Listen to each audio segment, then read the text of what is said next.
கோவில்ல தான் பணம் குவிஞ்சு கடுக்குதாங்க பாருங்க பணத்தை. மூட்டை காட்டுறானுங்க பணத்தை. அம்மா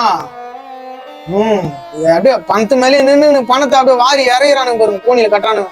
இந்த காசுல எடுத்து போய் கடவுள் என்ன சொல்லியிருக்கிறாரு? அல்லாஹ் உன்னிடம் இருந்தால் அதை மற்றவங்களுக்கு பகிர்ந்து கொள். அதுதான் அல்லாஹ் சொல்றாரு. உங்ககிட்ட அளவுக்கு அதிகமா இருக்கிறத மத்தவங்களுக்கு உனக்கு போதுமானதை வச்சுட்டு நீ மத்தவங்களுக்கு அதை கூட மீதி இருக்கிறத அளவுக்கு அதிகமா இருக்கிறதுன்னு சொல்லுவாங்க. ஆனா அல்லாஹ்க்கு இவ்வளவு வந்துருச்சுன்னா என்ன பண்ணுவாங்க தெரியலையே.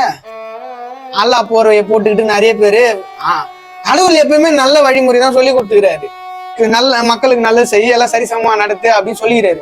ஆனா அது கீழே நான் தான் கடவுள் உங்களுக்கு கடவுளை கூட்டும் போய் டீலரு மீடியாட்டர்ன்ட்டு இந்த கடவுள் கீழே இருக்கிற ஒரு சில போதகர்கள் பேரை சொல்லிக்கிட்டு சுத்துவாங்க இல்லையா, அவங்களாம் இந்த காசெல்லாம் ஆட்டையை போட்டு போயிடுவாங்க.